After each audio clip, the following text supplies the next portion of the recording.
Edhe shikoni këtu barakallahu fikum, mënyra ose metoda e shejtanit, duke bërë përpjekje me deviju birin e Ademit, në fillim bën pyetje të sakta. Kush e krijoi qiellin, kush e krijoi tokën, kush e krijoi hanan, kush e krijoi diellin? Kret Allah, Allah, Allah, Allah. Se po të kishte ardhur nga fillimi me ato, dyshimet e tij dhe kotësitë e veta dhe devimet e tij, dosha njeriu nuk ja pranon. Edhe kështu janë ehlul batil. Kështu janë edhe njerëzit e devimit. Njerëzit e devimit, po ta kishin shfaqur devimin e tyre që nga fillimi, njeriu do largohej prej tyre. Po ata në fillim vinë dhe thonë, ka thënë pejgamberi alayhi salatu wasalam, ka thënë Abu Bekri radiallahu anhu, ka thënë Omeri radiallahu anhu, ka thënë Imam Ahmedi rahimahullah, ka thënë Muhammed ibn Abdul Wahhab rahimahullah, ka thënë Sheikh Rabia rahimahullah, ka thënë Imam Ibn Baz rahimahullah, ka thënë Imam Fauzani hafidhahullah, e kështu me radhë, edhe në fund domethënë na e shfaqin devimin dhe helmin.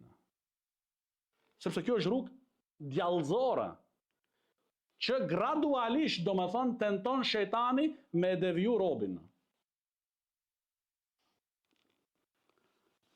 Edhe përmend këtu Imam Uthejmini rahimahullah një transmetim shumë të bukur nga Abdullah ibn Abbasi radiallahu anhu, se i erdhën qifutët disa muslimanëve, u shkuan muslimanëve disa qifut dhe u thanë, ne nuk kemi asnjë lloj vesvese në namazet tona, në lutjet tona, s'kemi vesvese. Demek se kjo si mburje ata krenoheshin, ne jemi në rahat, kurse ju u ndodhin vesvese e kështu me radhë. Atëherë Abdullah ibn Abbas radiallahu anhu tha, po, të vërtetën e kanë thënë. Të vërtetën e kanë thënë, sepse çka të bëjë shejtani me një zemër të prishur? Ai nuk kërkon diçka te një zemër e prishur e shkatruar. Atë ka lënë mo, ai ka braktis. Ai mundon me e prish dhe me shkatruar zemrën të gjallë dhe të shëndosh.